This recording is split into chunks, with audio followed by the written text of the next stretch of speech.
In my early 20s, when I just got married, I wanted to compare myself to what the average American made. I wanted to see how I stacked up against the competition. I was really shocked when I learned that according to online, the average 20-something was worth $80,000. The reason I was shocked is because I didn't know anyone that was worth $80,000. At the time, in my bank account, I only had about $1,000 and I made only about $2,000 a year. I was married, I had a baby on the way, my wife was gonna be a stay-at-home mom, and I was just feeling depressed because I was like, wow, I am so far behind everyone else. And I'm apparently, according to online, really sucking at this whole being financially smart thing. It wasn't until later that I learned that all those numbers you're reading online that tell you the average net worth of the average American are insanely misleading and incorrect. Let me explain. Those numbers are crazy skewed by the top 1% of the ultra wealthy in the United States. For example, imagine there are 10 people in a room. 9 of those 10 people's entire net worth is $1. But one of those 10 people's entire net worth is $1 billion. According to the way that we currently calculate the average American's net worth in the United States, the average net worth of those people in that room would be $100 million, even though 9 out of 10 people are only worth $1. So as you can see, although that is mathematically the correct number, it is insanely misleading because that's not what the average person is actually worth. Currently in the United States, according to the latest survey, the average American is worth $748,000. And if you're like me, you probably know almost nobody that has a net worth of $748,000. That would mean like almost everyone in the United States is nearly a millionaire, which is not correct at all. If you're to remove the skew that comes from the top 1% of the ultra wealthy, the actual net worth of the average American would be closer to $121,000. Maybe you're nowhere near $121,000 and you're like, great, I'm still totally sucking at this finance thing. Well, you should consider that the average net worth is also accounting for, the older generation who have had an entire lifetime to build up their wealth, inherit wealth, and all of these other things. So instead, let's take a look at the actual net worth by age. But before we take a look at that, you need to actually add up your net worth so you know how you compare. To add up your net worth, all you gotta do, it's super simple, is you need to take all of your assets and add them up. Your assets might be your house, your car, any money you have in the bank, any stocks you have, any cryptocurrency you have, or anything else that you can sell that has value that makes sense to add up. Like obviously you don't want to go add up all your socks and your TV and all that stuff. Next, you want to add up all your liabilities. So your liabilities are going to be things like credit card debt, your home mortgage, your car loan, student debt, or any other debt you've accrued. After adding up all your assets and all your liabilities, you're going to subtract your liabilities from your assets. Whatever number you have left over is your total net worth. In your 20s, the actual average net worth of the everyday American is $0. So if you have a net worth more than $0 and you're in your 20s, then you are absolutely crushing it. On top of that, the average 20-something does not own a home. They are more likely to live in a van or to live in like a tiny home that they rent or to live with their parents or with some friends. And honestly, a lot of like the media makes fun of that, but I think that is a hugely financially responsible decision. It is hugely overrated to own a home and a financially unwise decision, especially when you're in your 20s. You need to be taking every cent you have and not using it as a down payment on a house that you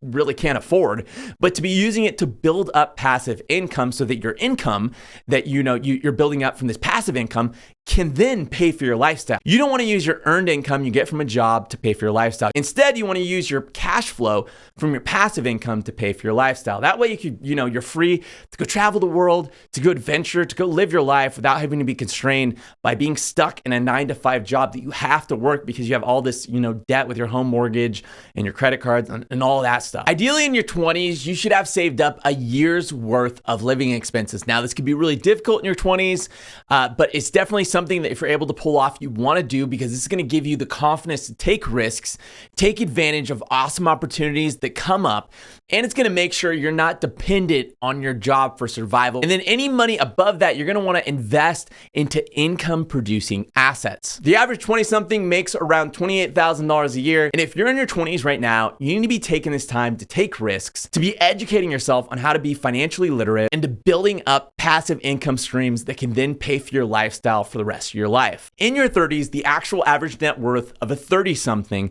is around $13,000. So if you're in your 30s and you have a net worth over $13,000, then you are absolutely crushing it. What's crazy is the average 30-something as well also doesn't own a home. They're more likely to live in a van, to live in an RV, to live with their parents.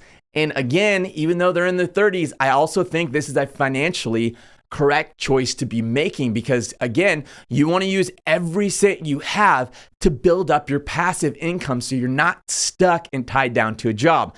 And a quick disclaimer, I actually do own a home and I am in my 30s. But one thing you should understand about me is I have 5 kids, and although it'd be kind of fun maybe to try living in a van or living in an RV, it would also be pretty insane to try to live in one of those with 5 kids. So there are situations where it does make sense to own a home if you maybe have 5 kids, or whatever your situation is, you've got a crazy deal and it just makes sense. But in general, I think it's more of a financially smart decision to not own a home and to use that money that you would be spending on a down payment to generate more passive income for you, so that eventually you never have to work another day in your life. In your 30s, you should also have an entire year's worth of income saved up in savings for the same reason you should have it in your 20s.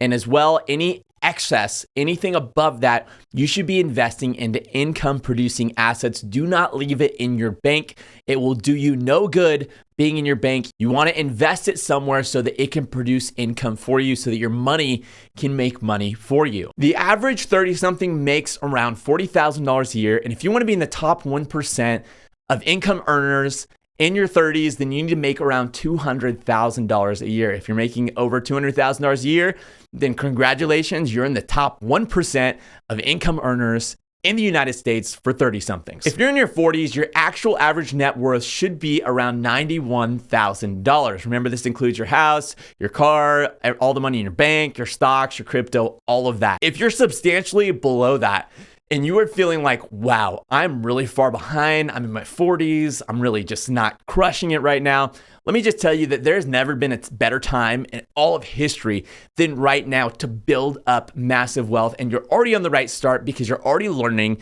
you're already growing. Oftentimes, the motivation that comes from being, further behind than everyone else can propel you to some insane heights if you use it as motivation and as determination to keep going and to go out there and crush it and build something awesome. Now, in your 40s, all these articles are going to tell you you want 3 times your living expenses saved up in your bank account. But I'm going to tell you right now, that is stupid advice.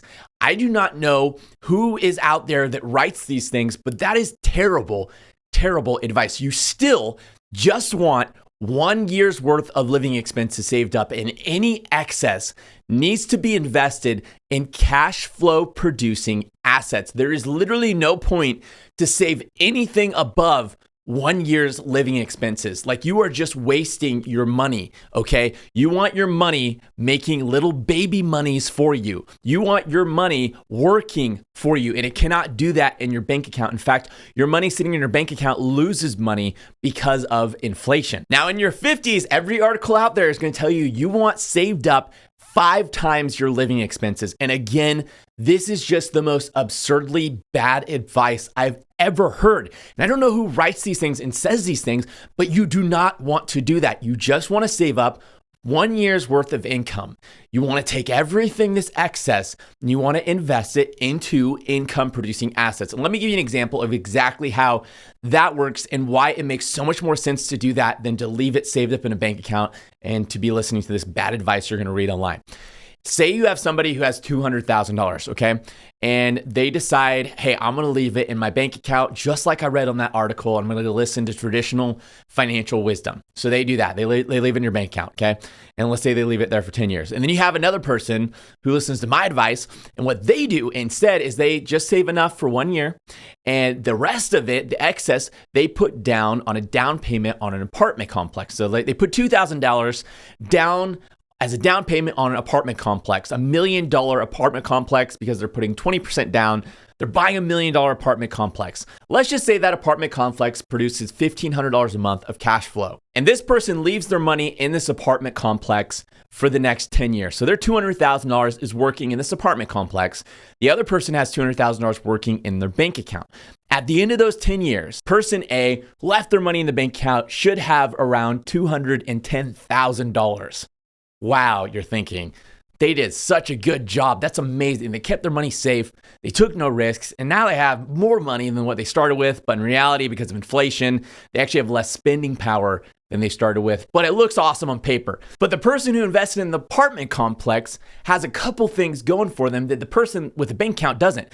For one, they used $200,000 to leverage $1 million apartment complex, which means that as that real estate appreciates every single year, it's not $200,000 appreciating, it's $1 million appreciating. Not only that, but as far as their mortgage goes or their loan, that's being paid off by the tenants who are renting out the apartment complex. Remember, they have a cash flow of $1,500, but we're going to do that in a second. Just the value of that apartment complex in 10 years with an average appreciation of just 5% a year is going to mean that their $200,000 is now worth $828,000. And on top of that, they also, over the past 10 years, produced $180,000 in cash flow from their tenants paying rent. Meaning, while person A, who left their money in the bank and now has $210,000, person B, who invested their money into a cash flow producing asset, now has over $1 million from their initial $200,000. That's why I'm saying it literally makes no sense to save up like 5 times, 7 times, 8 times your income in your bank account where it can do nothing for you. You want your money making little baby monies for you. You want it out there working, hustling away, sweating so that you don't have to be working, so you don't have to be, working your entire life at some job you hate. Your money can produce passive income for you so that you can be financially free. You can go travel, you can go adventure, you can go spend time with your family because you have this cash flow, coming from these income producing assets. I don't even know what I'm saying, because you have this cash flow coming from these income producing assets. And not only that, but your money is also safely stored away, also appreciating because it's tied up in things like real estate, or maybe it's tied up in something like a business, or it's tied up in something like an investment. In your 50s, your actual average net worth should be $168,000. And if you're over 60 years old, the actual average net worth of 60-year-old pluses is $213,000. In your 60s, they say you need 7 times your living expenses saved up. And as each decade goes, they keep raising it to like 8 times, 9 times, 10 times, 11 times. But that is the laziest thing you could possibly do with your money. You're not ever going to get rich doing that. You're going to stay poor if you keep your money in a savings account where it's doing nothing for you. It doesn't matter if you're in your 60s, your 70s, your 80s, your 90s. You want your money producing income for you. You want your money working for you. And a year's worth of living expenses is more than enough to support you and to keep you afloat, especially if you have been buying income producing assets. You should get to a point where all these income producing assets are producing enough income that you can live off of, and that alone covers your living expenses. So your living expenses are covered indefinitely for all time for the rest of your life by your income producing assets. At some point, that should become a reality for you. And then you can just do whatever you want. Like, it literally doesn't matter how much money you have saved up, because money just flows in every month. You don't have to work. You don't have to do anything. It's just your assets are producing income. It's producing this passive income. That is the goal, not to have a ridiculous amount of money saved up in your bank account. Most people that are really, really wealthy, they hate cash. They hate having cash on hand because it's an issue for them, because it's not working for them. It's not doing anything for them except for rotting away in some bank account. Listen, Jan Koum started WhatsApp at 35 years old. Asa Chandler started Coca-Cola at 41. Sam Walton started Walmart at 44. Gordon Bowker started Starbucks at 51. Ferdinand Porsche started Porsche at 56. And Colonel Sanders started KFC at 62 years old. He had no money in his pockets. He had a lifetime of failure after failure after disaster after failure. He got in his car. He drove around the country to 1,009 restaurants who all rejected him and said his idea was stupid. But as a 60-something on attempt 1010, he finally got someone to say yes. And from that, he built up his KFC empire. Another fun fact, in Japan, for some crazy reason on Christmas, they all eat fried chicken because of some promotion or something KFC did a long time ago. This started this crazy tradition. So if you've added up your net worth, you've heard all these numbers and you're massively behind, I want to tell you that that can really be a driving force and a huge asset to grow your net worth, to grow your wealth, and just to propel you forward. That motivation and determination is what you need to build wealth, to build up passive income. And if all those people I just mentioned could build empires at later, stages in life, and you're in a younger stage in life or you're somewhere in between, then you can too. And if you're serious about growing your net worth, then here's a few tips for you. 1, learn to take some risks. When I was in my 20s, I took risks. I started business ideas, I did investments, and most of them ended up failing and being total disasters. But one of those businesses I started was filming weddings. And at first, it didn't work, but I kept going with it, even though I was getting literally no bookings or nobody interested.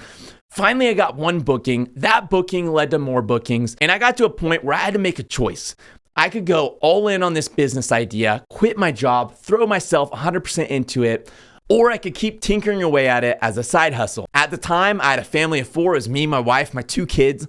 I took a big risk. I quit my job. I went all in on weddings. I took what was at that time half the amount of my rent and paid for advertising using that every single month. And it ended up paying off big time. Within that first year, I made twice what I was expected to make it my full-time job. And I had created something I was really proud of and really excited about. Then me and my wife were expecting another child, and we decided we wanted to move home to be near our family so they could be around their grandparents.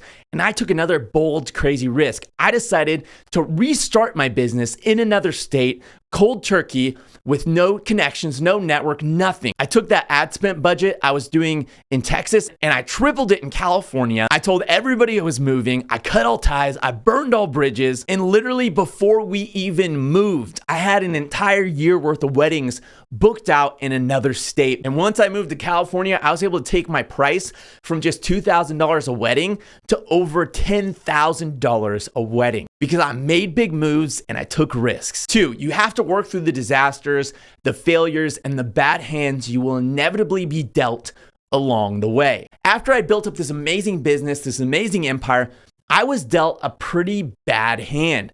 COVID happened, lockdowns happened, and I went from expecting to make $120,000 that year to everyone rescheduling their weddings to 2021, 2022, and my income literally going to zero. But did I just give up, get on unemployment, sit on my couch, eat some waffles all day, and play video games? Actually, that is what I ended up doing. I was so depressed. I got on unemployment. I was playing video games, I was eating waffles, and I was just in a rut. I had spent years building this business, and I just felt like trash. In a matter of weeks, it had all disappeared, and I had no idea what I was going to do. And had I continued to do that, I'd be nowhere right now, doing nothing right now, and just woe is me, feeling sorry for myself. But instead, I snapped out of it, slapped myself in the face, stopped making excuses, stopped feeling sorry for myself, stopped playing the victim card, and I built something from those ashes that today I'm super proud of, and I'm way stronger and way more prepared for anything that comes at me because of it. And lastly, learn to be consistent even when things are dry, even when there's no hope on the horizon, even when things are boring, and that can make all the difference. It is literally like there's this magical timer, okay? You're working away, you're seeing no results, nothing's happening. You're like, am I ever gonna succeed? And it's like there's this magical timer that's just waiting, just like almost testing you to see if you have the grit that it takes to make it. And then when that timer goes off, suddenly all these opportunities fall in your lap. All this success just, it seems to come out of nowhere. But in reality, my friend Rob describes it this way. In reality, you were taking one step one step every day. You're moving forward slowly, plodding forward every day. And it doesn't seem like much. It doesn't seem like you're going anywhere. It doesn't seem like you're ever going to get anywhere. But after a while, you look back and suddenly you've gone hundreds and hundreds of miles to where everyone around you is just looking at you in disbelief. Like, how did they get there? How did they accomplish that? It just seems so impossible to them. But in reality, all you are doing is taking one step forward, one step at a time, slowly plodding forward. And those small steps turn into miles over time. If this video is helpful, please hit that like button. It helps my channel grow. If you have any questions, let me know in the comments below. And if you want to learn more about being financially savvy and growing your wealth, then make sure you hit that subscribe button. And you got to hit the little bell next to it if you want to be notified when I actually release a video. Thanks for watching, and I'll see you guys later.